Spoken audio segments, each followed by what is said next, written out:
하나님 말씀 잠언 22장 6절 말씀, 잠언 22장 6절 다 같이 읽겠습니다. 마땅히 행할 길을 아이에게 가르치라. 그리하면 늙어도 그것을 떠나지 아니하리라.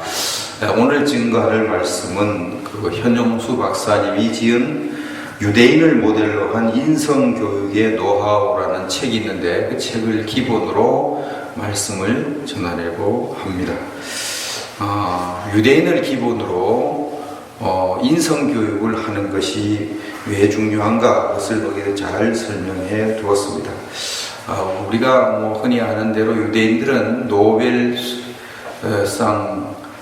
수상자 30%가 넘게 노벨상을 받고 있습니다.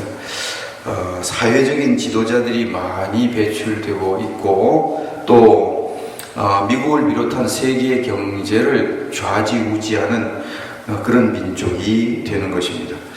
아브라함 때부터 지금까지 그들의 전통을 그대로 유지하는 것으로 유명합니다. 무려 4,000년이 넘게 유대인의 전통을 유지하고 있습니다. 1948년도에 유대인들이 독립을 해서 이스라엘 나라를 세웠습니다. 그때 전 세계에 흩어져 있던 유대인들이 이스라엘로 몰려들었는데, 그 사람들은 예전에 한 번도 만난 적이 없는 사람들이 대부분이었습니다. 그런데 신기한 것은 모든 유대인들이 다 똑같이 히브리어를 사용했고, 또 그들의 그 음식, 히브리 전통, 유대인 전통의 음식을 먹고 있었습니다. 사고방식도 다 똑같았습니다. 그래서 그들은 일사불란하게 나라를 세울 수가 있었습니다. 최단기간에 아주 잡음 없이 나라를 세웠습니다. 그렇게 해서 탄생한 것이 이스라엘이고, 지금까지 이스라엘은 일사불란하게 움직이고 있습니다. 이것은 유대인들의 그 인성교육의 노하우가 다른 민족과 좀 다르다 하는 사실을 알 수가 있습니다. 역사상 모든 민족은 다 사라졌다가 또 없어졌다가 또 생겨났다 사라지고, 생겨났다 사라지고, 나라가 생겨났다 사라지고, 생겨났다 사라지고, 이렇게 했는데, 유대인들은 유독 나라가 완전히 없어졌는데 2000년 만에 다시 나라를 세운 그런 유명한 민족이 되는 것입니다. 그래서 이 현용수 박사님이 이제 유대인들이 어떻게 해서 이렇게 훌륭한 민족이 되었는가, 이것을 이제 20년 동안 연구를 해서 펴낸 책이 유대인을 모델로 한 인성교육의 노하우라는 그런 책이 되는 것입니다. 그럼 첫째로 우리가 생각할 것은 한국의 교육 형편을 한번 생각해 보도록 하겠습니다. 요즘처럼 한국에 인성교육이 필요한 시대가 없었다, 이렇게 말할 수가 있을 것입니다.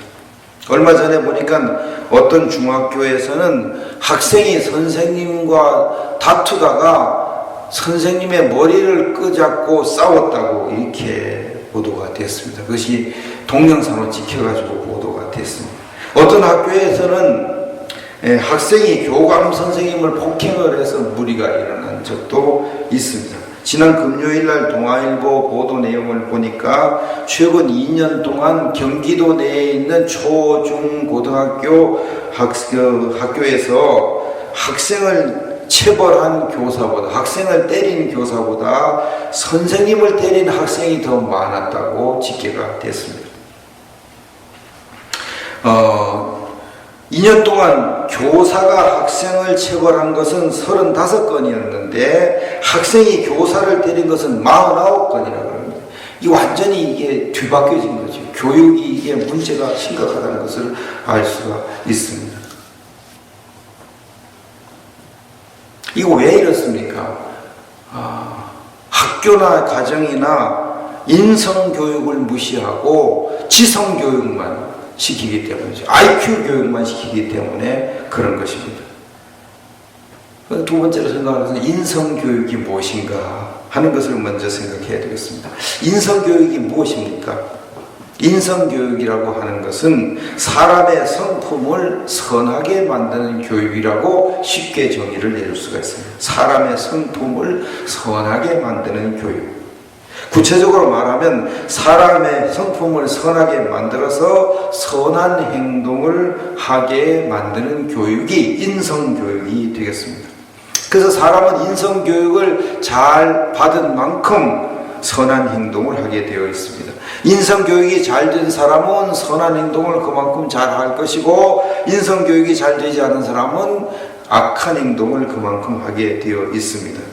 우리나라의 그 악을 행한 사람들, 최근에 악을 행한 사람들 중에 김길태, 조두순 같은 사람들이 있는데, 그 사람들은 인성교육이 그만큼 되지 않았다 하는 것을 증명해 줍니다.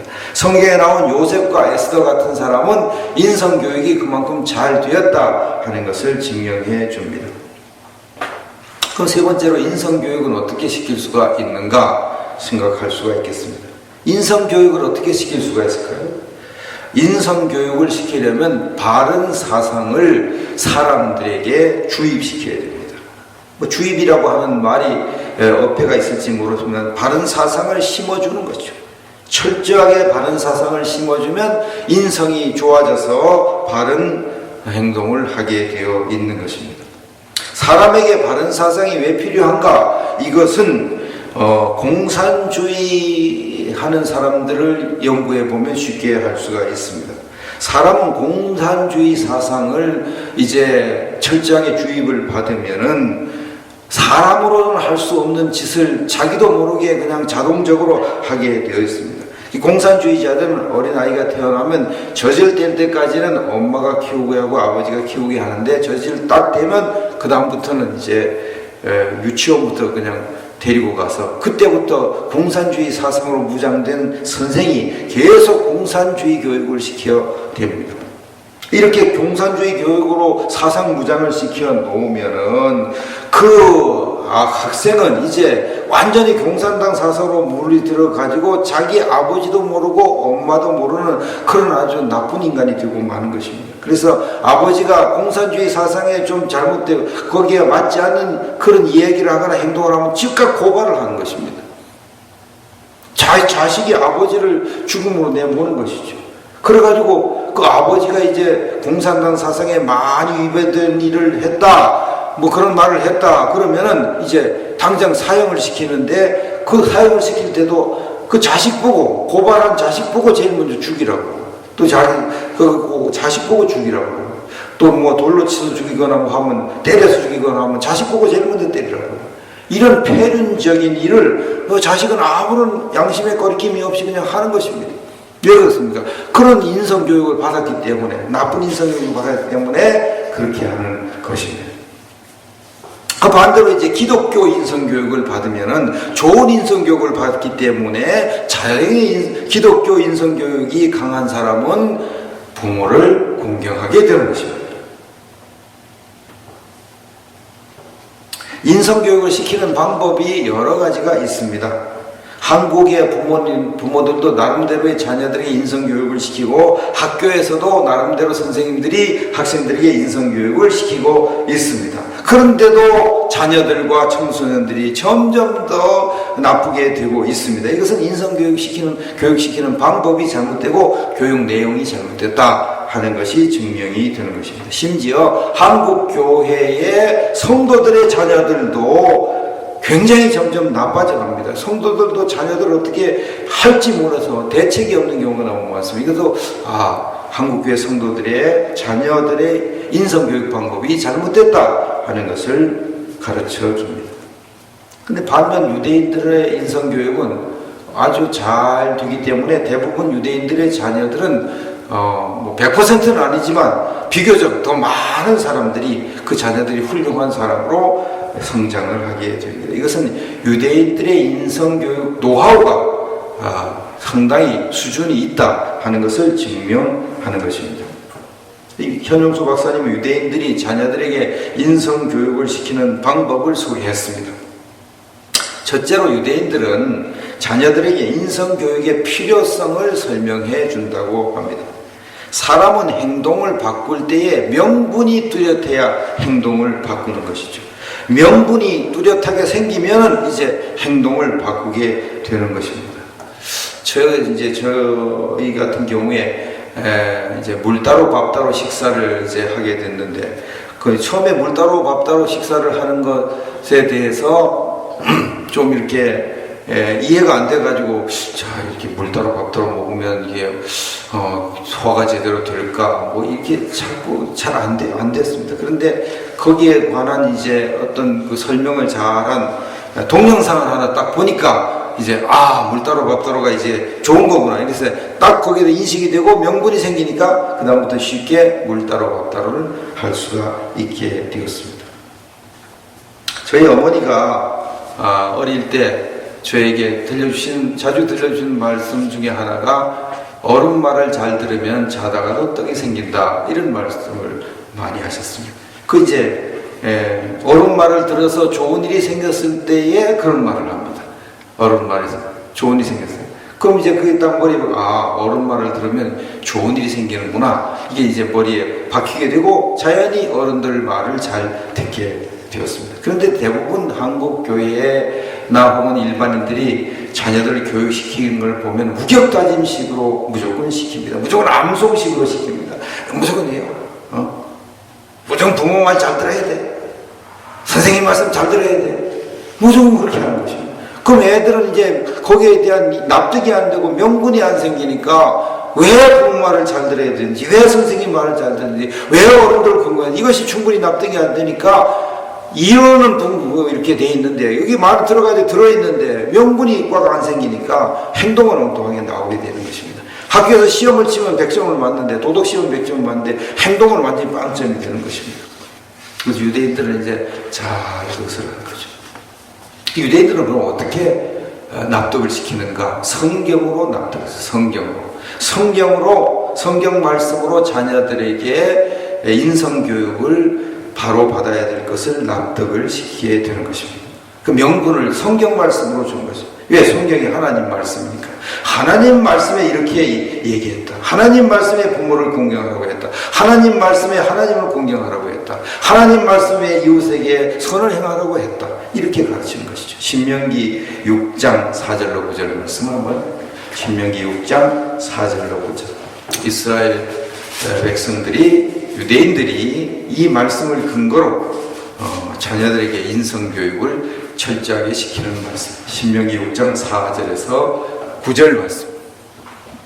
다 같이 읽습니다. 이스라엘아 들으라. 우리 하나님 여호와는 오직 의로운 여호와시니 너는 마음을 다하고 뜻을 다하고 힘을 다하여 내 하나님 여호와를 사랑하라. 오늘 내가 내게 명하는 이 말씀을 너는 마음에 새기고 내 자녀에게 부지런히 가르치니 집에 앉았을 때든지 길을 갈 때든지 누워있을 때든지 일어날 때든지 이 말씀을 강론할 것이니 너는 또 그것을 내 손목에 매어 기호를 삼으며 내 미간에 붙여 가로로 삼고 또 내 집 문설주 앞 바깥문에 기록할지니라.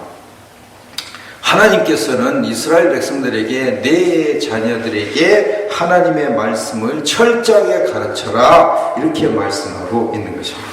이 말씀을 먼저 내 마음에 새기고 내 자녀에게 부지런히 가르치라고 했습니다. 부지런히 가르치라고 했습니다. 어느 정도 부지런히 가르치라고 했습니까? 집에 앉았을 때든지 길을 갈 때든지 누워있을 때든지 일어날 때든지 이 말씀을 가르치라고 말씀하고 있습니다. 그래서 유대인들은 이 말씀을 진짜 그대로 지키려고 노력을 해왔습니다. 지난 4천여 년 동안 그렇게 해왔습니다. 그래서 유대인들은 지금도 초중 고등학교까지는 오전 내내 성경만 공부합니다. 학교 가서도 오전 내내 성경만 가르쳐요. 성경을 풀이한 탈무드 가르칩니다. 그것이 초중 고등학교의 교육 과정입니다. 철저하게 하나님 말씀. 집에서도 계속 아버지가 자녀들에게 하나님 말씀을 가르치고 또 어머니가 하나님 말씀을 가르쳐줍니다. 한국 교회의 부모들은 하나님 말씀을 무시하고 자녀들의 신앙 교육을 주일학교 교사에게만 맡깁니다. 주일학교 교사는 일주일에 딱 1시간 만나가지고 자녀들 성경 가르치고 끝입니다. 일주일 내내 자녀들은 하나님 말씀과 담을 쌓고 사는 집안들이 거의 대부분입니다. 하나님 말씀은 너는 내 자녀에게 이 말씀을 부지런히 가르치고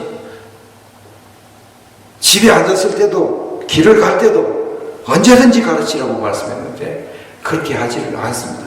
계속 부모들은 자녀들에게 공부해라. 자꾸 세상 공부만 하라고. 유치원부터 대학교 졸업할 때까지 계속 세상 공부만 합니다.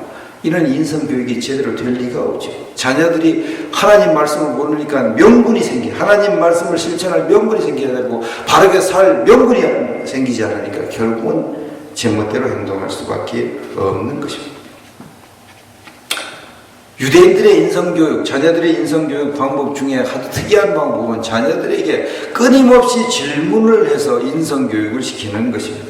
그 질문식 교육이 굉장한 효과를 거두는데 이 질문식 교육을 받은 사람은 사고력, 판단력, 창의력이 뛰어나게 되어 있습니다. 질문하면 답변을 해야 되니까 자연히 생각을 하게 되는 거죠. 깊이 생각 안 하면 답변이 못하게 되고 엉뚱한 답변을 하게 되면 또 질문을 하고 바른 답변을 찾을 때까지 계속 질문을 해야 되니까. 유대인들은 자녀들 교육할 때 묻고 또 묻고 그렇게 한단 말이에요.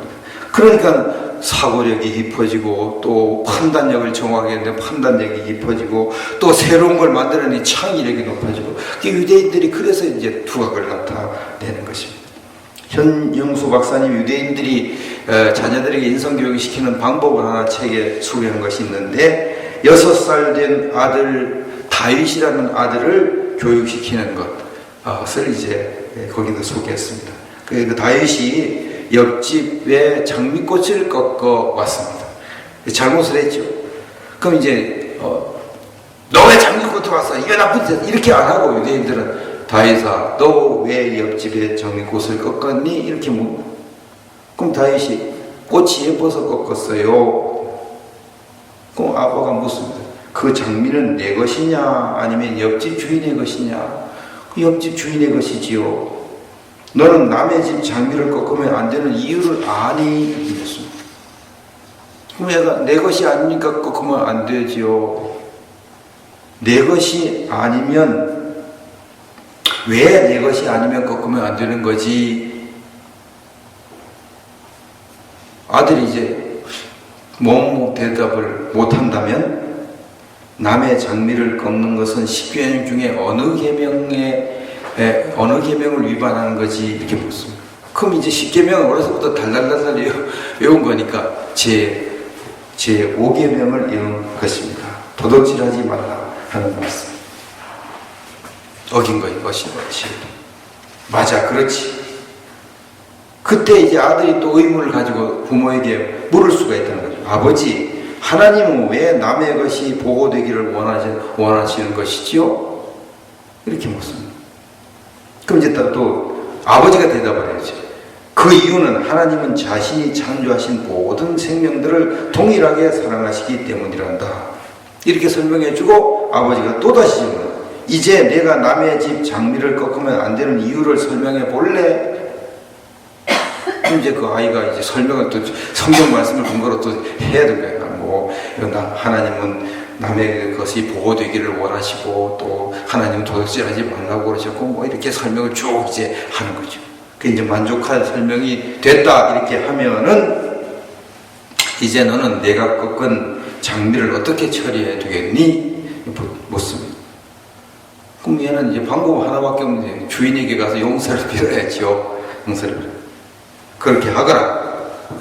만일 주인이 용서를 빌어도 네가 가서 용서를 빌어도 장미값을 물어내라고 하면은 장미값을 물어줘야 된다. 만일 너에게 장미값을 물어줄 돈이 부족하면 내가 보태주겠다. 그리고 난 다음에 하나님 앞에 죄를 회개하고 용서를 받아라. 그렇게 하고 이제 아이를 위해서 기도를 해줍니다. 하나님, 다윗이 철이 없어서 남의 집 장미를 꺾었습니다. 이제 그 집 주인이 용서해 준 것처럼 하나님도 다윗을 용서해 주옵소서. 이번 일을 통하여 다윗이 이웃을 더욱 배려하는 아이로 성장할 것을 믿습니다. 이렇게 기도를 해준다고 합니다. 교육 방법이 완전히 우리와 다르죠. 우리는 그냥 가르칠 거 있으면 이렇게 해야 되는 거야, 이렇게 해야 되는 거야, 이렇게 끝나는데 유대인들은 계속 질문을 포고돼서 그 아이가 스스로 답을 찾고 그것이 머리에 콱 박히도록 그렇게 교육을 한다고 하는 것입니다. 유대인의 인성교육을 받은 사람의 특징이 두 가지로 나타나는데, 첫째는 인성교육이 저절로 된다는 거예요. 저절로 된다는 거예요. 이것을 이렇게 철저하게 하니까 저절로 인성교육이 돼서 아버지, 어머니를 공경하고 어른들을 공경하고 이웃을 사랑하는 것이 자연스럽게 몸에 배게 되는 것입니다. 그 다음에 두 번째로 자녀들의 IQ가 저절로 높아진다는 사실이죠. 어릴 때부터 계속 질문을 하고 거기에 대한 답변을 하고 또 질문하고 계속 토론하고 생각하고 하니까 자녀들이 자연스럽게 IQ 개발이 돼서 공부를 잘한다는 거죠. 그래서 유대인의 자녀들은 학교에 보내도 오전 내내 성경교육, 탈무드 교육만 시켜도 대학교 가면 그때부터 두각을 나타내기 시작하는데 다른 학생이 따라올 수 없을 정도로 실력이 팍팍 올라간다고. 다른 그 유대인들은 다른 학생들이 이래 볼 때는 별로 공부를 안 하는 것 같은데 공부를 잘하니까 궁금하잖아요. 왜 우리는 죽어라고 하는데 유대인 학생들을 못 따라가는가? 대학교 가면 딱 차이가 나니까.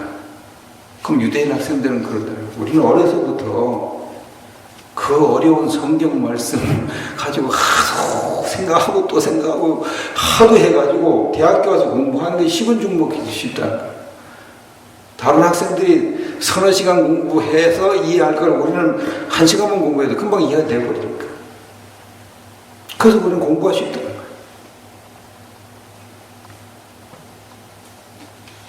한국의 학생들은 어릴 때부터 성경은 가르치지 않고 무조건 영어, 수학, 음악, 태권도, 미술 온갖 것을 다 집어넣어가지고 어릴 때는 애들가 천재같이 뭐 별거 다 하니까 별거 음악도 잘하고 영어도 잘하고 다 잘하는데 이거 점점점 가면서 이게 창의력이 개발되지 않으니까 맨 그냥 제주꾼밖에 안 되는 거예요. 위대한 인물이 나올 수가 없는 거예요. 사고력이 개발이 안 되고 창의력이 개발이 안 되고 높은 판단력이 개발이 안 되니까 뭐가 되겠냐 이 말이에요. 그래서 인물이 안 나오면 인물이 죽으라고 해도 노벨상 못 받아.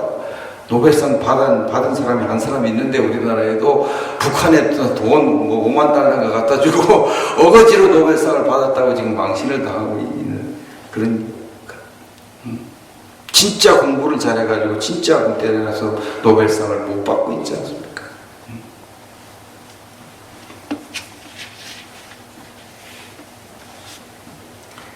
성경을 아는 우리 기독교인들도 성경이 얼마나 중요하다는 사실을 알지 못하기 때문에 어려서 아이들에게 성경 가르칠 생각을 안 하고 엉뚱한 공부만 자꾸 공부해라 공부하면 다 되는 줄 알고 그렇게 해가지고 자녀를 다 망쳐버리고 위대한 자녀가 될 사람을 그냥 평범한 둔재로 다 만들어 버리니 제주꾼을 만들어 버리니 이게 보통 문제가 아닌 것입니다. 미국에 이민 간 한국의 교민들 또 기독교인이 많이 이민을 가는데 거기에 가면은 90% 이상의 자녀들이 교회 안 다닌다고. 신앙생활 안 한다. 10%의 자녀들도 부모가 다니는 교회 안 가고 안 다니고 미국 교회에 다닌다.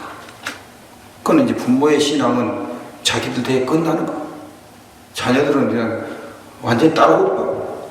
부모 따라 나 따라. 유대인들은 대대로 부모의 신앙을 전수해서 자녀들에게 다 이어주고 또 자녀에게 이렇게 가는데 부모는 자기 믿으면 끝나요. 자녀들은 다 날아가고. 수천 명이 모이는 어떤 교회 목사님이 고백을 하는데 나는 목회에 실패한 사람입니다. 우리 교회는 어린아이와 청년들이 거의 없고 전부 장년들, 노인들밖에 없기 때문에 수천 명이 있으면 뭐합니까? 이분들 다 돌아가면 우리 교회는 텅텅 비게 되는데 오늘날 대부분 교회가 다 이런 현상이에요. 수천 명, 수만 명 모이는 교회도 전부 어른들만 있지 애들은 별로 없습니다. 애들은. 그 어른들 죽으면 이제 한국 교회는 다 거의 문 닫아야 되죠. 유럽 교회가 다 그런 식으로 문 닫고 미국 교회가 다 지금 그런 식으로 문을 닫고 있는 것입니다. 유대인들의 교육의 가장 큰 특징은 세대 차이가 없는 거. 왜 그렇습니까? 어디서부터 부모가 자녀를 가르칩니까? 학교는 그냥 보조지. 학교 가서도 그건 그 유대인 교육을 시키니까, 성경 교육을 시키니까 부모의 믿음이 그대로 자라죠. 유대인들의 단점도 있습니다. 유대인들의 단점은 뭡니까? 신약 성경을 모른다는 사실, 예수님을 모른다는 사실, 구약 성경만 하나님 말씀이라고 안다는 거죠. 구약 성경만 하나님 말씀이 계속 애들에게 구약 성경을 가르치니까 그들이 아무리 많이 배워도 예수님을 믿을 수가 없는 거예요. 이것이 유대인들의 단점이죠. 최대 단점이죠. 우리는 얼마나 좋아요. 우리는 구약 성경도 알고 신약 성경도 알고 하나님도 알고 예수님도 알고 다 알아요. 이 좋은 것을 우리가 알고 있는데, 우리가 이 좋은 것을 알고 있으면 뭐예요? 자녀들에게 그걸 다 전수해 줘야 되는데 자녀들이 전수를 못하니까. 부모가 믿는 하나님과 자녀가 믿는 하나님이 다른 거예요. 부모가 믿는 예수님과 자녀가 믿는 예수님이 다른 거예요.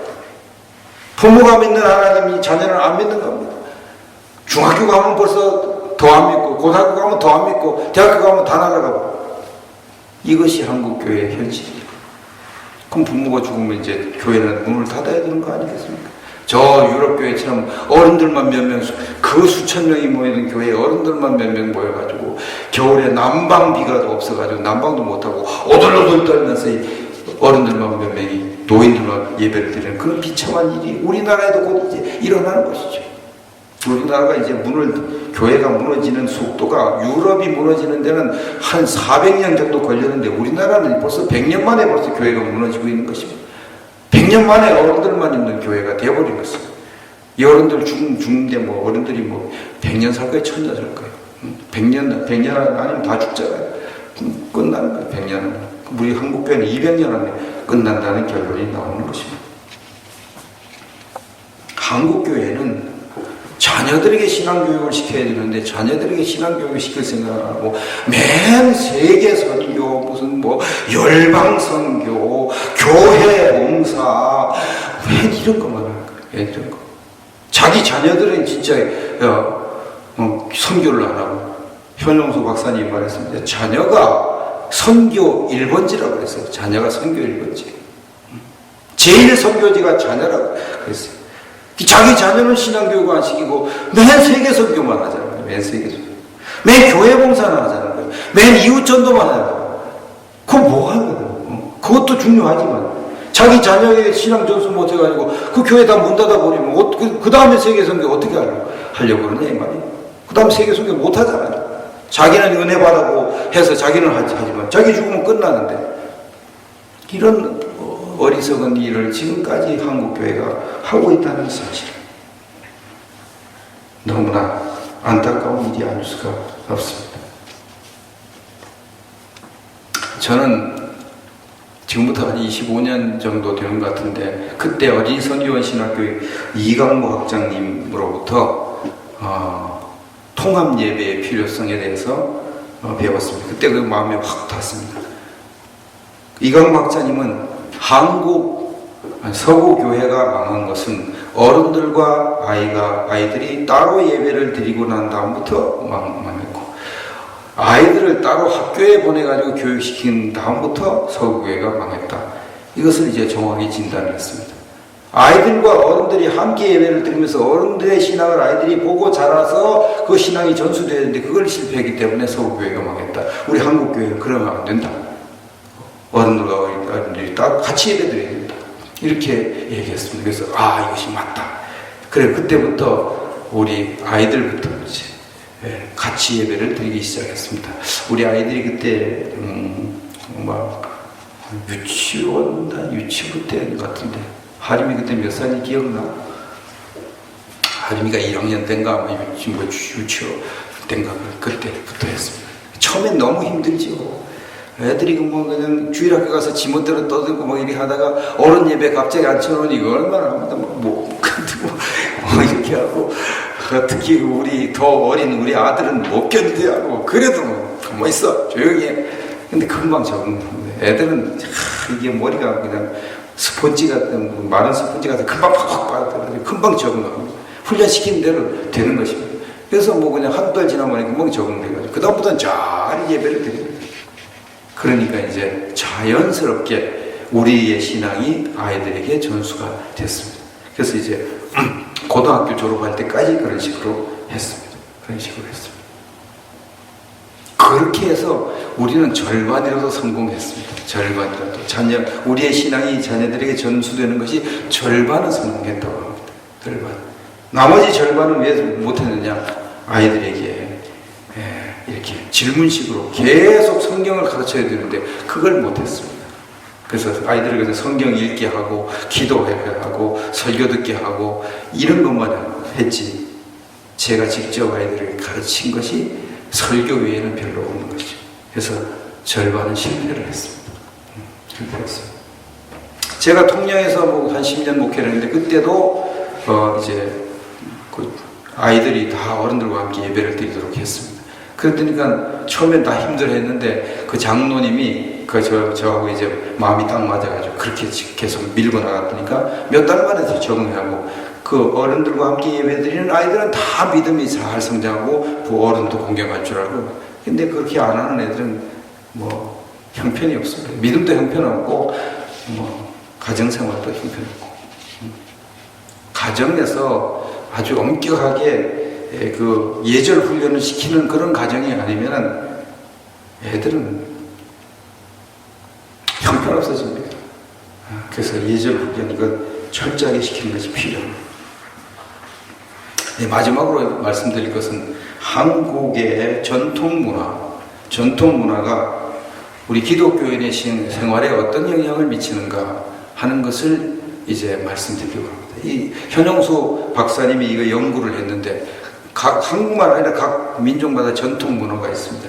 이 전통 문화를 지키는 사람들이 이제 사회적으로 성공적인 삶을 사느냐 아니면 전통 문화를 버리고 다른 것을 받아들여서 다른 문화에 흡수되는 것이 더 성공적인 삶을 사느냐를 연구했습니다. 미국에는 다민족 국가니까 어떤 민족은 전통 문화를 지키고 어떤 민족은 전통 문화를 버립니다. 전통 문화를 지키는 민족은 유대인들이 유명하죠. 유대인들은 그걸 잘 전수해가지고 이렇게 합니다. 그리고 심지어 아프리카에서 온 그런 이민자들도 아프리카 그 자기 전통 문화를 지켜가지고 사는 사람들이 많다고 합니다. 근데 유독 이 한국 사람들은 거의 대부분 한국 전통 문화를 다 내던지고 무조건 미국 걸 이렇게 모방을 하려고 한다고 합니다. 한국 사람들은 이제 뭐 미국에는 이제 인터내셔널 데이라는 게 있다고 하는데 여러 자기 민족이 모였으니까 그런 말을 만들어서 그날은 각자 고유 의상을 입고 오라, 고유 음식을 가져와라 이렇게 얘기합니다. 근데 다른 민족은 다 잘한다고 합니다. 근데 우리 한국 학생들은 한복도 없고 한국 음식도 가져갈 줄도 모르고 왜냐면 그걸 안 먹으니까 전부 햄버거나 이런 거 다 먹어보고 뭐 한국 음식을 안 먹고 어렸을 때부터 안 먹으니까 이게 안 된다는 거죠. 근데 보면은 자기 민족의 전통을 유지하는 사람들은 자긍심이 높고 그렇기 때문에 사회에 가서 당당하게 이렇게 산다고 합니다. 근데 전통 문화를 버리고 다른 문화를 받아들인 사람들은 자긍심이 낮기 때문에 자꾸 다른 사람들만 쫓아가는 이런 일들을 한다고. 한국 사람들이 미국 상류 주주 사회에 진입에 잘 실패하고 진입을 해도 제대로 행복감을 못 느끼는 자기 전통을 다 버렸기 때문에 이 자긍심이 낮기 때문에 그렇다고. 그래서 이 현영수 박사님은 이제 언제 어디서나 한복을 입고 다닙니다. 한복을 입고 다닙니다. 미국에 가도 한복, 뭐 동남아시아 가도 한복, 한국 가서도 한복, 언제나 한복을 입고 다니는 것이에요. 왜? 나는 한국 민족이니까 한국 민족으로 자부심을 그 한복 입고 가면 다 사람들이 신기하다고 그러고 이게 뭐 이렇게 이 예쁜 걸 어디서 만드냐고 어떻게 만드냐고 그래서 얘기도 잘 통하고 얼마나 좋은지 모른다고 얘기를 합니다. 가나안 농문학교 김용기 장로님이 과거에 필리핀 가서 막사이 사이상을 상을 받으셨을 때의 얘기입니다. 그때 상을 받으러 갈 때 김용희 장로님도 한국의 전통 문화가 중요하다는 것을 깨닫는 분이기 때문에 이제 한복을 입고 이제 상을 받으러 간다고 했습니다. 그러자 그냥 다 말립니다. 다 말려. 한복을 입고 가면 창피를 당하는데 양복을 입고 가셔야지 왜 한복을 입고 가냐고 다 친지들이 다 말렸습니다. 그래도 아니 한국 사람이 한복을 입고 가야지 무슨 양복을 입고 가냐. 난 한복 입고 간다. 그래 기어코 한복을 입고 비행기를 타고 갔는데 비행기 멋있어 다 쳐다보고 웃고 막 그러거나 말거나 가서 시상식에 참석했다 이거죠. 그리고 그분만 상을 받는 것이 아니라 여러 분야에 이제 상이 주어지니까 각국에서 상을 받은 사람들이 보니까 전부 다 자기 민족의 고유 의상을 다 입고 왔다고. 다 입고. 만약 김용기 장로님이 거기 이제 양복을 입고 갔으면 개망신당을 보냈다고. 다른 사람들은 다 자기 전통 문화를 이렇게 존중하는데 우리 한국 사람만 이상하게도 미국 것만 좋아하고 서양 것만 좋아하는 이런 것 때문에 한국의 뿌리가 다 없어지고 자존심이 다 없어져 버리니까 한국 사람들이 이제 결국은 문제를 일으킬 수밖에 없다 하는 것을 얘기하고 있습니다. 결론을 맺겠습니다. 어른이라면 누구나 다 인성교육의 필요성을 절감하고 있습니다. 다만 바람직한 인성교육의 방법을 모르는 것이죠. 방법. 어떻게 하면 인성교육을 자녀들에게 잘 시키고 어떻게 하면 학생들의 인성교육을 잘 시킬까 다 연구하죠. 그런데 이 방법을 모르니까 인성교육에 실패해서 오늘 교단이 무너지고 가정이 무너지는 것이죠. 인성교육의 방법 중에 가장 좋은 방법이 유대인들의 인성교육 방법이죠. 특히 유대인들이 성경을 중심해서 어릴 때부터 부모가 자녀를 철저하게 성경 말씀 가르치는 이 교육, 이것이 이제 인성교육의 좋은 방법인데 그보다 더 좋은 방법은 우리 기독교인들이 구약성경뿐만 아니라 신약성경까지 다 하나님 말씀으로 깨닫고 있는 우리 기독교인이 그 말씀으로 어려서부터 자녀들을 잘 가르친다면 얼마나 훌륭한 자녀로 키워나겠으며 얼마나 훌륭한 위대한 인물들을 만들어내겠습니까? 지금이도 늦지 않죠. 우리가 그 일을 하면 유대인들에게 그 방법을 이제 우리가 배우면 되는 거죠. 방법이야 아프리카 사람들이 좋은 방법 쓰면 그 방법을 우리가 차용할 수도 있고 저 핀란드 사람이 하면 그 방법을 할 수도 있고 유대인들이 하면 방법은 얼마든지 우리가 배울 수 있으니까 그 방법을 우리가 배워서 거기에다 좋은 내용 신구약 성경을 다 담아서 가르치면 훌륭한 인성교육이 될 수가 있습니다. 이것은 제가 절반을 성공해 봤기 때문에 자신 있게 말할 수가 있습니다. 여러분들이 이제 자녀들을 키운다면 학교 공부 그렇게 하지 마십시오. 그러면 인성교육 시킬 기회가 없어집니다. IQ 교육만 시키는 거지. 인성교육을 시킬 수가 없는 거예요. 그렇게 되면 결국은 흔히 하는 말대로 대학교 나온 며느리 얻으면 밥 얻어먹기 어렵고 초등학교 나온 며느리 얻으면 밥 얻어먹고 쉽다 이런 얘기가 나오는 거죠. 왜 그렇습니까? 인성교육을 안 시키고 지성교육만 시켜놓으면 배우면 배울수록 버르장머리만 없어지고 배우면 배울수록 이기주의 사상이 꽉 차 있기 때문에 결국은 가정이 파괴되고 마는 것입니다. 가정 파괴되면 다 끝나는 것입니다. 그 당대로 끝나는 것입니다. 다음에는 완전히 개판이 되는 것이죠. 그러므로 우리가 하나님 말씀에 의지하는 인성교육, 유대인의 방법을 우리가 적용해서 이제 인성교육을 시키면 좋겠습니다. 저는 앞으로 이제 유대인들의 방법 중에 하나가 유대인들은 가정 예배를 이제 통해서 자녀들에게 인성교육을 시킨다고 하는데 그 방법을 이제 도입해 보려고 합니다.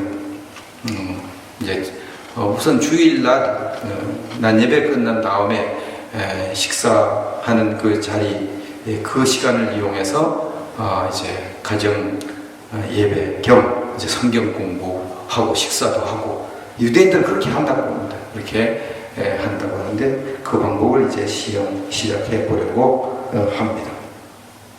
우리도 이제 유대인들처럼 신앙이 자녀들에게 대대로 전수될 수 있도록 그렇게 신앙생활을 해야 되지 않겠습니까? 언제 지금까지 하는 대로 나 따로 자녀 따로 이렇게 하면 내 죽으면 자녀도 끝나고 교회도 끝나니 이런 일을 해서는 안 되지 않겠습니까? 하나님 말씀이 우리에게 말씀하고 있어요. 나는 내 자녀에게 부지런히 하나님 말씀을 가르쳐라고 말씀하고 있습니다. 그 말씀을 우리가 그대로 실천한다면 자녀의 인성교육 성공해서 하나님 앞에 훌륭한 가문을 만들어 드리는 그 영광을 돌릴 수 있는 그런 가정이 될 줄로 믿습니다.